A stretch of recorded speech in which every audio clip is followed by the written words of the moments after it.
बर्फीले पहाड़ों के बीच बसा था एक छोटा सा गांव शैलपुर, जहां सर्दियों की रातें किसी सजा से कम नहीं होती थीं। लेकिन उस रात महेश के घर के अंदर आग जल रही थी।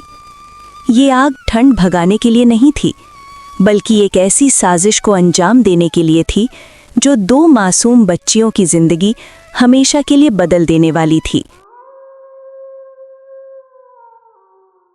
सुनिए, अब बहुत हो गया। राशन का डिब्बा देखा है आपने?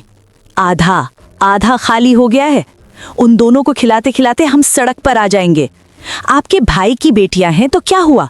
क्या हम अपना पेट काटकर उन्हें पालते रहेंगे? जानता हूं सुमित्रा, जानता हूं। विजय ने मरते वक्त कहा था कि खेत की उपज से इनका खर्चा निकल जाएगा, लेकिन इस बार की बर्फबारी ने सारी फसल बर्बाद कर दी। अब ये दोनों लड़कियां मेरे लिए सिर्फ बोझ है। तो फिर इंतजार किस बात का कर रहे हैं? आज रात ही फैसला कर लीजिए। या तो वो दोनों इस घर में रहेंगी या हम। अगर वो रहीं तो मैं मायके चली जाऊंगी। नहीं, तुम कहीं नहीं जाओगी। आज रात ही इस किस्से को खत्म करता हूं। वैसे भी वो पुरानी गौशाला खाली पड़ी है, वहां रहें, जिए या मरे मेरी बला से।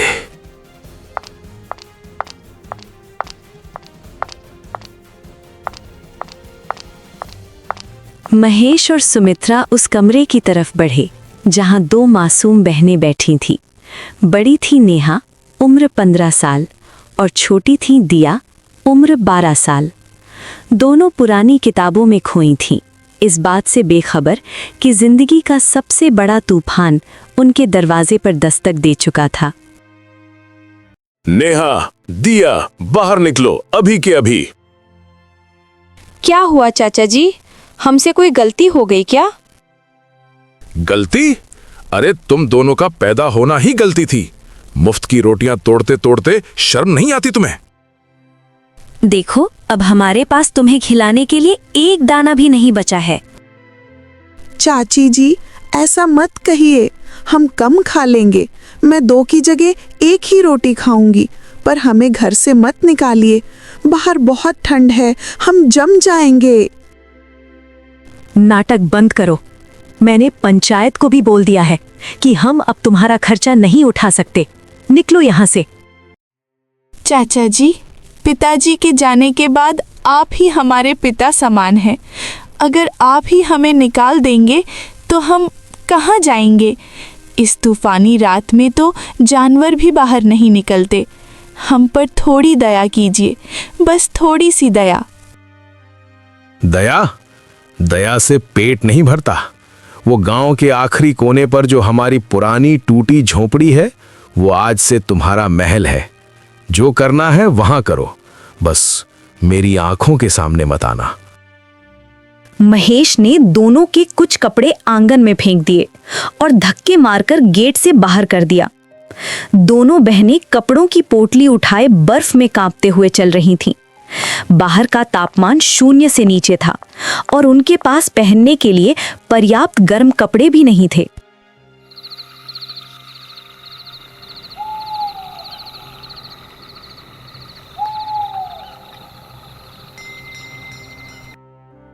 दीदी, मेरे पैर सुन्न हो रहे हैं।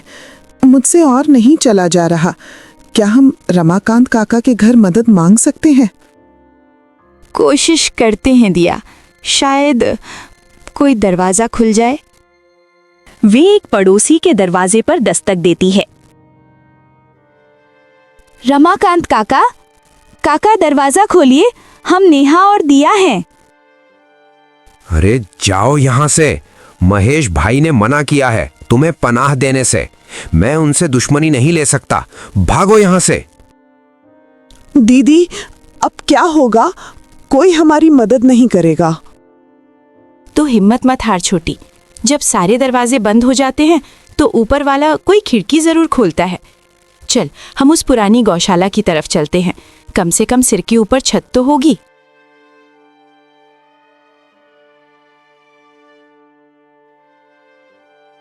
वे गौशाला पहुंचती हैं। वहां मकड़ी के जाले थे, छत से जगह जगह पानी टपक रहा था। वो गौशाला रहने लायक नहीं थी, लेकिन उस रात उनके पास और कोई विकल्प नहीं था। दिया, देख, वहाँ कोने में कुछ सूखी घास और पुराने बोरे हैं। हम उन्हें साफ करके बिस्तर बना लेंगे। तू डरना मत। दीदी, यहाँ तो बहुत हवा आ रही है।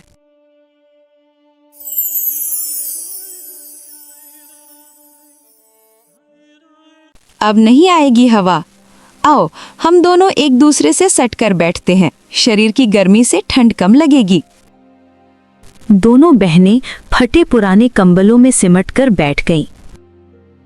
दीदी, मुझे माँ और पिताजी की बहुत याद आ रही है। अगर वो होते तो हमें ये दिन नहीं देखने पड़ते।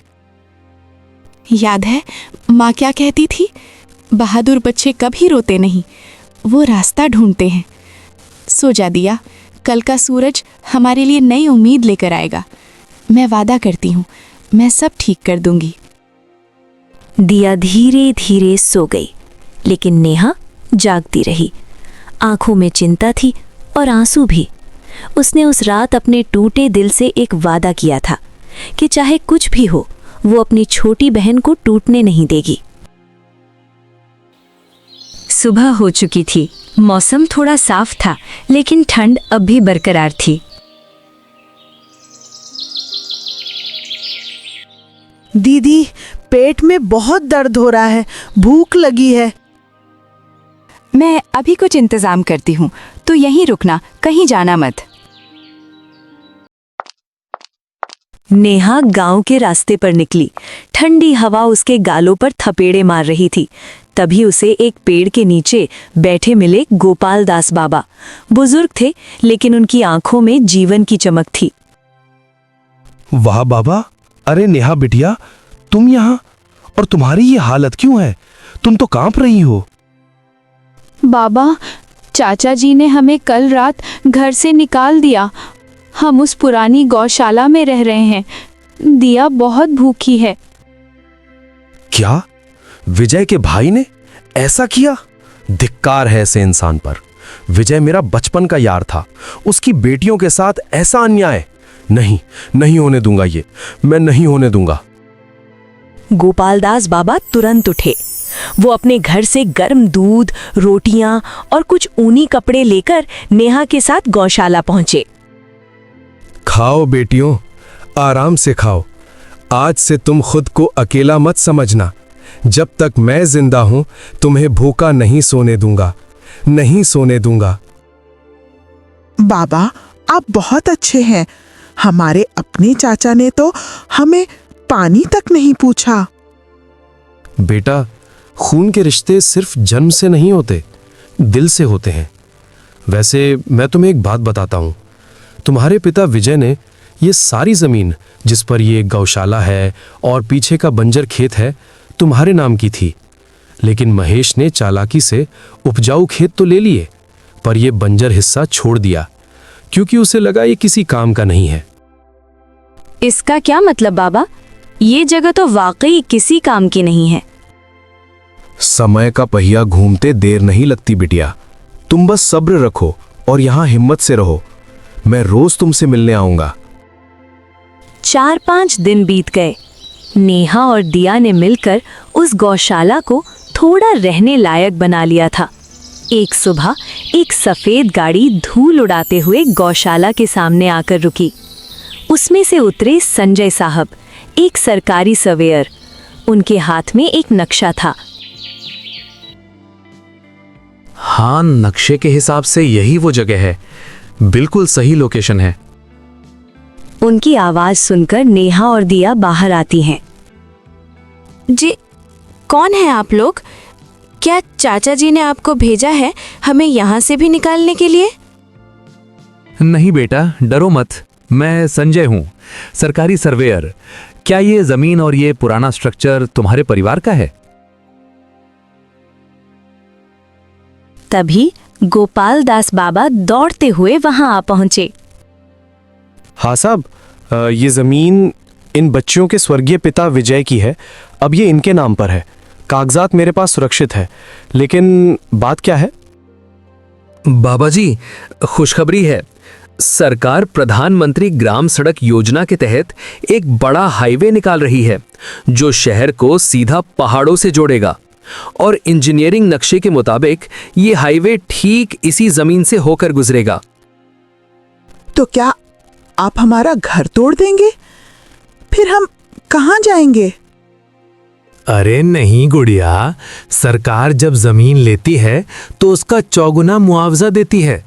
इस बंजर जमीन और पुरानी गौशाला की कीमत के बदले सरकार ने 60 लाख रुपए और शहर में पुनर्वास योजना के तहत एक पक्का फ्लैट देने का प्रस्ताव पास किया है।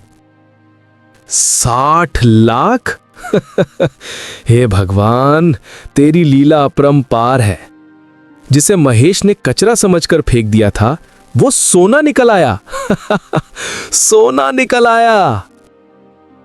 जी हाँ, बस कुछ कागजी कार्रवाई करनी होगी और अगले हफ्ते तक चेक और फ्लैट की चाबी आपको मिल जाएगी।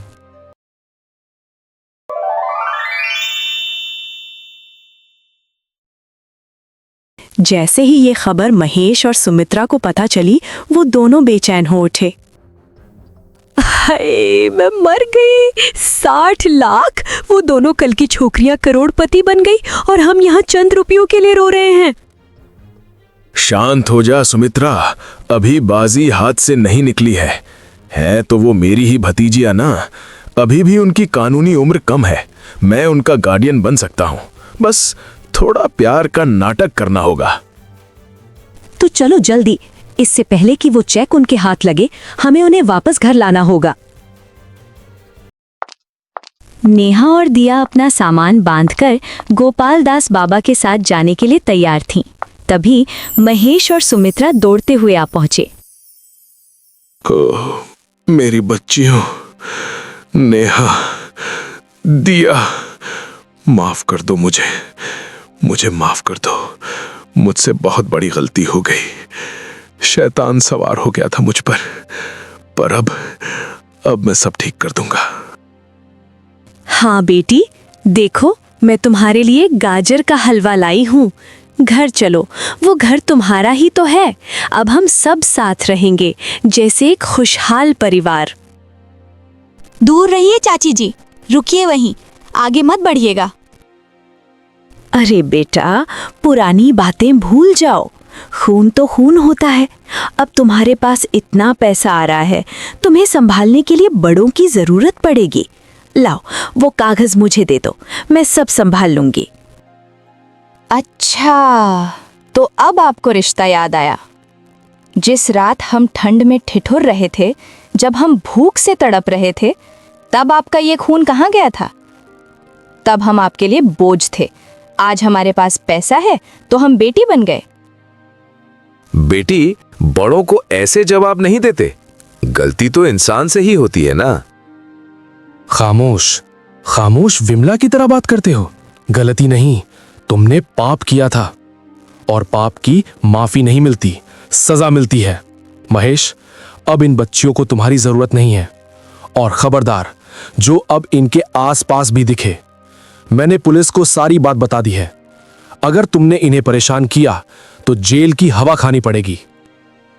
भाई साहब, ऐसा मत कीजिए, हम तो बस। चाचा जी, हमारे लिए आप उसी दिन मर गए थे जिस दिन आपने हमें इस घर से निकाला था। हमारा असली परिवार गोपाल दास बाबा हैं, जिन्होंने बिना किसी लालच के हमें सहारा दिया। महेश और सुमित्रा का चेहरा शर्म और अपमान से काला पड़ गया। गांव के और भी लोग जमा हो गए थे और उन पर थू थू कर रहे थे। लालच ने उन्हें कहीं का नहीं छोड़ा था। वो दोनों सिर झुकाकर वहां से चले गए।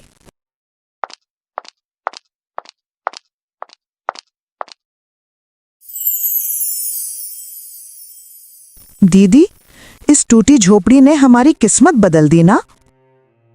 झोपड़ी ने नहीं दिया, हमारे सब्र ने और गोपाल दास बाबा के आशीर्वाद ने किस्मत बदली है। चलो बेटियों, तुम्हारी नई जिंदगी तुम्हारा इंतजार कर रही है। हमेशा ऐसे ही नेक और बहादुर बने रहना, हमेशा। कहते हैं वक्त से पहले और किस्मत से ज्यादा किसी को नहीं मिलता, लेकिन जो नीयत साफ रखते हैं, ईश्वर उनकी झोली खुशियों से भर देता है। नेहा और दिया ने साबित कर दिया कि असली अमीर वो नहीं जिसके पास दौलत है, असली अमीर वो है जिसके पास दिल है, एक साफ, नेक और मजबूत दिल। तीनों गाड़ी में बैठे। गाड़ी खूबसूरत पहाड़ों के बीच से होती हुई शहर की ओर निकल गई। पीछे वो गौशाला छूट गई जो अब सुनहरी धूप में चमक रही थी।